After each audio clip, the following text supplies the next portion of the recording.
সবাই কেমন আছেন? তো দেখতে পাচ্ছেন আমরা কুষ্টিয়াতে ইতিমধ্যে চলে এসেছি। তো এখানে দেখেন সকাল সকাল শ্বশুর বাড়িতে উঠে দেখি যে মুরগিকে খেতে দিচ্ছে। তা আমি একটু আমার শাশুড়ি মাকে বললাম যে দেন আমি একটু ভিডিও করি আপনার এতগুলা মুরগি। তো সে দুঃখ করে বলতেছিল এখন তো কোনো মুরগি নাই, আগে জানো আমার কত মুরগি ছিল। তো এই মুরগিটাকে আমি বলছি এটা কি কুচ্চি মুরগি বলে, সে হেসেই শেষ যে এটাকে তো কুচ্চি মুরগি বলে না। তো আমি আসলে মুরগির ওইভাবে নামও জানি না, তো দুষ্টামি করতেছিলাম। তারপরে আমাকে নারকেল কুটতে বললো, তো আমার একটু হাতে ব্যথা ছিল, তো বাপ্পি বললো যে দাও মা আমি কেটে দিই তোমাকে। তো আমার শাশুড়ি তো অবাক। তো আমার শাশুড়ি আম্মা বলতেছিল যে তুমি নারকেল কুটতে পারো, মানে বাপ্পিকে বলতেছিল। তো বললো হ্যাঁ মা আমি পারি। তো আমি আবার দুষ্টামি করে বললাম আমাকে তো কখনো করে দাও না। তো ওর মাকে একটু হেল্প করলো। তো তারপরে দেখেন এখানে আমার ননদ আর ননদের মেয়ে একটু পিঠা বানাচ্ছিল, দুধ পুলি পিঠা।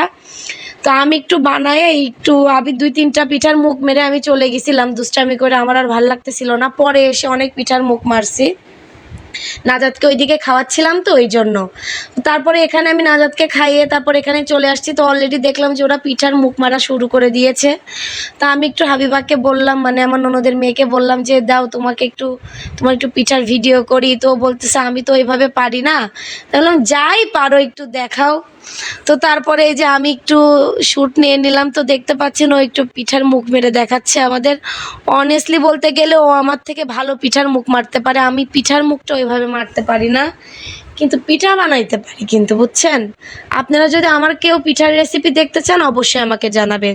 তো তারপরে আজকে আমার আম্মুর বাড়িতে আজকেই চলে যাব, 2 দিন ছিলাম এখানে।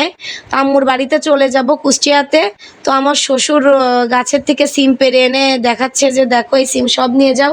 তো ওখানে এক ব্যাগ সিম, আমি বলতেছি এত সিম আমি নিয়ে কী করব, কিছু আমার ননদকেও দিয়ে দেবে এখান থেকে। তো তারপরে আমি এদিকে এসে দেখি আমাদের ওই বাইরের রুমে, এমনি এই রুমে কেউ থাকে না, এমনি আটকানোই থাকে। মাঝে মাঝে আমরা ঈদে গেলে এমনি খুলে জিনিসপত্র রাখা হয়, এই রুমে কেউ থাকে না তেমন। তো এই রুমে এসে দেখতেছি নাজার দুষ্টামি করতেছে, ও হনুমান টুপি পরে এইদিকে কেমনে পড়তেছে দেখেন, আমি তো হাসতে হাসতে শেষ। তো তারপরে আমি একটু ভিডিও করে নিলাম। আর এইদিকেও দুষ্টামি করতেছে ড্রেসিং টেবিলের এখানে, আর ওর বাপ একদম নিজের বাবার বাড়িতে এসে চিৎকালাই ঘুমাইতেছে। দেখেন নাজাতের ওষুধগুলো নিয়েই সে ঘুমাই গেছে হা করে, মানে তার একটা বিছানা একটা হইলেই হইলো সে ঘুমাই যায়। তো ওকে আল্লাহ হাফেজ।